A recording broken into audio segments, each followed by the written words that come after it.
এমন একটা দেশ যেখানে মানুষ এতটাই সুখী যে যখন বৃষ্টি হয় তখন ছাতা খোলার পরিবর্তে তারা বলে, আহা, প্রকৃতি আজ আমাদের বিনামূল্যে ঝর্ণা দিচ্ছে। একটি দেশ যেখানে এখনও রাজা ও রানীরা আছে, তবুও তারা ট্যাক্স দেয়।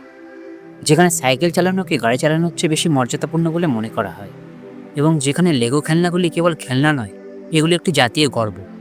হ্যাঁ, আমরা কথা বলছি স্ক্যান্ডিনেভিয়ান এই রূপকথার দেশ ডেনমার্ককে নিয়ে। এই ভিডিওতে আমরা জানব কেন ডেনমার্ককে বলা হয় বিশ্বের অন্যতম সুখী দেশগুলোর একটি, সাইকেল চালানোর প্রতি তাদের এত ভালোবাসার কারণ কি, এবং কেন তাদের দেশের বাচ্চারা রেস্তোরাঁর বাইরে একা একা ঘুমায় অথচ কেউ তাদের চুরি করে না। এছাড়াও তাদের অদ্ভুত সংস্কৃতি, শিক্ষা ব্যবস্থা, খাবার এবং জীবনধারা সম্পর্কেও জানব। ভিডিওটি শেষ পর্যন্ত দেখলেই বুঝতে পারবেন ডেনমার্ক শুধু একটি দেশ নয়, এটা আসলে একটি লাইফস্টাইল।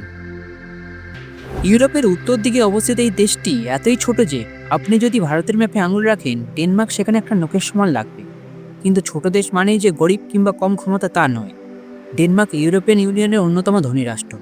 চারপাশে সমুদ্র, 400-এরও বেশি দ্বীপ, 60 লাখেরও বেশি জনসংখ্যা, আর এমন সব সুন্দর শহর যেখানে হারিয়ে গেলে মন খারাপ হবে না, বরং ভালো লাগবে। ডেনমার্কে গেলে আপনার মনে হবে আপনি কি কোনো দেশে এসেছেন নাকি সাইকেলের শোরুমে, বুঝতে পারবেন না। এই দেশে মানুষের চেয়ে সাইকেলের সংখ্যা বেশি। আসলে এখানে সাইকেল চালানোটা কোনো ব্যায়াম নয়, ওটা হলো ওদের সংস্কৃতি। আপনি রোদে যান, বৃষ্টিতে যান কিংবা বরফে, ড্যানিশরা সাইকেল ছাড়বে না। ওখানকার মন্ত্রী এমপিরাও সাইকেল চালিয়ে অফিসে যান। আমাদের দেশে যেমন ট্রাফিক জ্যামে গাড়ি আটকে থাকে, ওখানে ট্রাফিক জ্যাম হয় সাইকেলে। এমনকি তাদের সাইকেল চালানোর জন্য আলাদা হাইওয়ে আছে। অফিসের বস আর ক্লিনার দুজনে একই সাইকেলে চলাচল করে। ভাবুন তো। এই দেশটি এখনও একটি সাংবিধানিক রাজতন্ত্র, মানে এখানে রাজা আছেন, কিন্তু রাজার কথাই শেষ কথা নয়। এখানে রাজা বা রানী হলো দেশের প্রতীক। আসল ক্ষমতা জনগণের ভোটে নির্বাচিত সরকারের হাতে। সবচেয়ে মজার ব্যাপার কি জানেন? এখানকার রাজপরিবার এতটাই সাধারণ যে তাদেরকে অনেক সময় সাধারণ মানুষ রাস্তায় সাইকেল চালাতে দেখে। আপনার দেশের রাজা যদি বলতেন, আজ ট্রাফিক বেশি, আমি সাইকেলেই যাই, তাহলে কেমন হতো? এবার একটা শব্দের সাথে পরিচয় করিয়ে দিই, হাইজ। এর কোনো সরাসরি বাংলা মানে নেই, তবে এর অর্থ হলো পরম আরাম বা মানসিক শান্তি। এটা এক ধরনের ড্যানিশ সংস্কৃতি। ডেনমার্কের শীতকাল অনেক লম্বা আর অন্ধকার, তাই তারা ঘরে মোমবাতি জ্বালিয়ে গরম কফি আর কম্বল নিয়ে আড্ডা দেওয়াটাকে শিল্পের পর্যায়ে নিয়ে গেছে। এরা হলো পৃথিবীর সবচেয়ে বেশি মোমবাতি পোড়ানো জাতি। কেন জানেন? কারণ অন্ধকার জীবনে একটু আলোর ছোঁয়া আর আপনজনদের সাথে টাইম কাটানোটাই তাদের আসল সুখ। তাদের কাছে দামি ফোন বা গাড়ির চেয়ে এক কাপ গরম চা আর বন্ধুদের সাথে আড্ডা দেওয়াটাই বেশি আনন্দ। আমাদের এখানে যেমন লোডশেডিং হলে আমরা মোমবাতি খুঁজি, ওরা খুশি হয়ে মোমবাতি জ্বালায়। তবে ডেনমার্কের ট্যাক্স বা করের হার কিন্তু আকাশচুম্বী, প্রায় 50 থেকে 60% পর্যন্ত। আপনি যদি 100 টাকা ইনকাম করেন, সরকার নেবে 60 টাকা। ভাবছেন এটা তো ডাকাতি, কিন্তু ডেনিশটা হাসিমুখে ট্যাক্স দেয়। এর কারণ ডেনমার্কে পড়াশোনা একদম ফ্রি। উল্টে স্টুডেন্টদের সরকার টাকা দেয় পড়ার জন্য। চিকিৎসা একদম ফ্রি।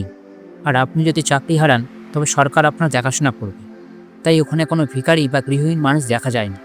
তারা বলে, আমরা ট্যাক্স দিই না, আমরা আমাদের ভবিষ্যতের জন্য ইনভেস্ট করি। ডেনমার্কের সরকার হলো এমন এক অভিভাবক যে সব বাচ্চার খেয়াল রাখে।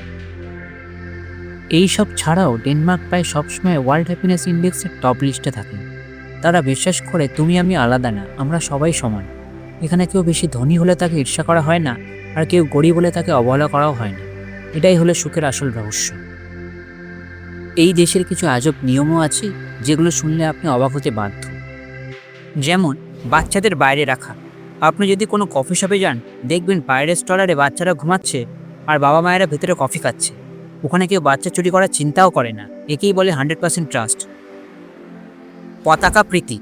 ড্যানিশরা তাদের পতাকাকে এতটাই ভালোবাসে যে জন্মদিনে কেকের ওপর ডেনমার্কের পতাকা বসিয়ে দেয়। মনে হয় যেন কোনো বাচ্চার নয়, ডেনমার্কের জন্মদিন। বিয়ে না করলে মশলা। আপনার বয়স যদি 25 হয় আর আপনি এখনও অবিবাহিত, তবে আপনার বন্ধুরা আপনাকে ধরে বেঁধে দারচিনির গুঁড়ো দিয়ে স্নান করিয়ে দেবে। আর 30 বছর হলে গোলমরিচ। তাই ডেনমার্কে থাকতে হলে হয় বিয়ে করুন, নয়তো মশলা মাখার জন্য রেডি থাকুন। অদ্ভুত না? আর হ্যাঁ, বিখ্যাত লেগো খেলনাটার জন্মও কিন্তু এই ডেনমার্কে। এটা শুধু খেলনা না, এটা সৃজনশীলতার প্রতীক। আপনার ছোটবেলার সেই রঙিন প্লাস্টিকের টুকরোগুলো ড্যানিশদেরই অবদান। সবশেষ আসি খাবারের কথায়, তাও আবার ড্যানিশ খাবার, যা না খেলেই নয়। ডেনমার্কের ঐতিহ্যবাহী খাবার হলো স্মরব্রড। এটা হলো এক ধরনের ওপেন স্যান্ডউইচ। এর উপর মাছ, মাংস কিংবা ডিম দিয়ে সাজিয়ে দেওয়া হয়। দেখতে রাজকীয় আর খেতেও অসাধারণ। আর ড্যানিশ পেস্ট্রি, ওটা তো বিখ্যাত, একবার খেলে মুখে লেগে থাকবে সারা জীবন।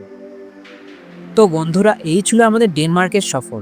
সাইকেল চালানো, হাই সংস্কৃতি আর ট্যাক্স দেওয়ার আনন্দ, সব মিলিয়ে ডেনমার্ক সত্যি এক অদ্ভুত সুন্দর দেশ।